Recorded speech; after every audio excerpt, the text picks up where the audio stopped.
বহু দূর থেকে আসছিল আল্লাহ, তারা আমাদেরকে আনছেন, দেওয়ার মতন কিছু না।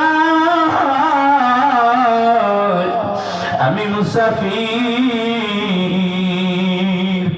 ও মালিক, এই চট্টগ্রাম কক্সবাজারে থেকে বহু দূরে উখিয়া উপজেলায়, ও মালিক তুমি আমারে আনছো, আমি আসতে পারি না। আল্লাহ তোমার বান্দাদেরকে তুমি মাফ করিয়া দিও গো মালিক, জান্নাতি বানায়া জান্নাতের বাগান থেকে বাহির করিয়া নিও। বলেন আমিন, আরো জোরে বলেন আমিন। ও ভাই, আমি যে আলোচনা করতেছিলাম দুইটা হকের কথা বলবো, কয়টার কান্দে শুনি, দিলের কান্দে শুনি, আমলের নেওয়াতে শুনি। আমার রব, আমার মালিক, আমার আল্লাহ বলেন, কুল ইন কুনতুম তুহিব্বুনাল্লাহ ফাত্তাবিউনি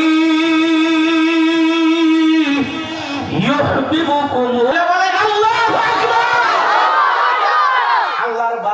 পাওয়ার জন্যই তো কোরআনের বাগান সাজাইছেন। কথা বলেন, আল্লাহর ভালোবাসা পাওয়ার জন্যই তো আজকে মাদ্রাসায় সন্তান দেন। কথা বলেন, আল্লাহর ভালোবাসা পাওয়ার জন্যই তো কোরআনের বাগানে আসছেন। আপনারা আসছেন না, আল্লাহর ভালোবাসা পাওয়ার জন্যই আসছেন। আমার রব, আমার মালিক, আমার আল্লাহ বলেন, এক নাম্বার আমি রব, আমি মালিক, আমি আল্লাহ ভালোবাসবো। দুই নাম্বার আরো দূরে ডাকবেন আল্লাহ। ও মালিক, তোমার ভালোবাসা চাই, তুমি যেন আমাদেরকে মাফ করে দাও। আল্লাহ, এটা আমরা চাই। আল্লাহ, তোমার ভালোবাসা পাইতে চাই। ও মালিক, তুমি আমাদের গুনাহগুলিকে মাফ করে দাও, এটা আমরা চাই। আল্লাহ, তোমার হাবিবের তরিকায় জীবন সাজাবো, ঘর সাজাবো নবীর সুন্নাত দিয়া, নামাজের ভিতরে নবীর সুন্নাত, চলার ভিতরে নবীর সুন্নাত। ও মালিক, তুমি আমাদের জীবনের গুনাহগুলিকে আল্লাহ তুমি মাফ করে দাও। বলেন আমিন, বলেন আমিন।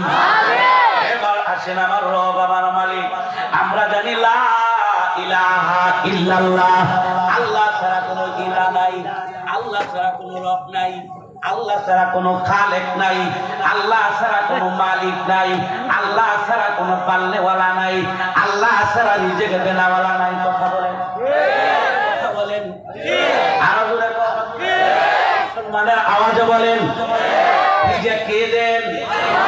হায়াতের মালিক কে? মৌতের মালিক কে? শুধু তো কোনো মানার নাম নয়। লা ইলাহা ইল্লাল্লাহ মানার অর্থ হলো পাঁচ ওয়াক্ত নামাজ পড়া। লা ইলাহা ইল্লাল্লাহ মানার অর্থ হলো মাহে রমজানের 30টা রোজা রাখা। লা ইলাহা ইল্লাল্লাহ মানার অর্থ হলো শরীয়ত সম্মত পর্দা করা। লা ইলাহা ইল্লাল্লাহ মানার অর্থ হলো নেশা পরিমাণ মালের মালিক হলে যাকাত দেওয়া। লা ইলাহা ইল্লাল্লাহ মানার অর্থ হলো হজ্জে বাইতুল্লাহ হজ করা। লা ইলাহা ইল্লাল্লাহ মানার অর্থ হলো আমার রব, আমার মালিক, আমার আল্লাহ ওই বছরে 23 বছরে বিশ্ব নবীজি, দয়ার নবী, মায়ার নবী, বিশ্ব নবী সাইয়্যিদুল মুরসালিন, খাতামুন নবীয়্যিন, রাহমাতাল লিল আলামিন নবীর উপরে আল্লাহ 23 বছরে কোরআন নাযিল করেছেন। একদিনে বিধান আসে নাই, একদিনে নামাজ আসে নাই, একদিনে রোজা আসে নাই, একদিনে যাকাত আসে নাই। 23 বছরে আমার আল্লাহ বিধান দিয়েছেন বান্দার উপরে। বান্দারে ওই এইগুলা মাইনা নিবে, কোরআনে যা আছে সব মাইনা নিবে। 23 বছরে আল্লাহ বিধান দিয়েছেন। আমার রব, আমার মালিক, আমার আল্লাহ বলেন, লা ইলাহা ইল্লাল্লাহ মানার অর্থ হলো 5 ওয়াক্ত নামাজ পড়া। লা ইলাহা ইল্লাল্লাহ মানার অর্থ হলো মাহে রমজানের রোজা রাখা। লা ইলাহা ইল্লাল্লাহ মানার অর্থ হলো যাকাত দেওয়া। লা ইলাহা ইল্লাল্লাহ মানার অর্থ হলো হজ করা।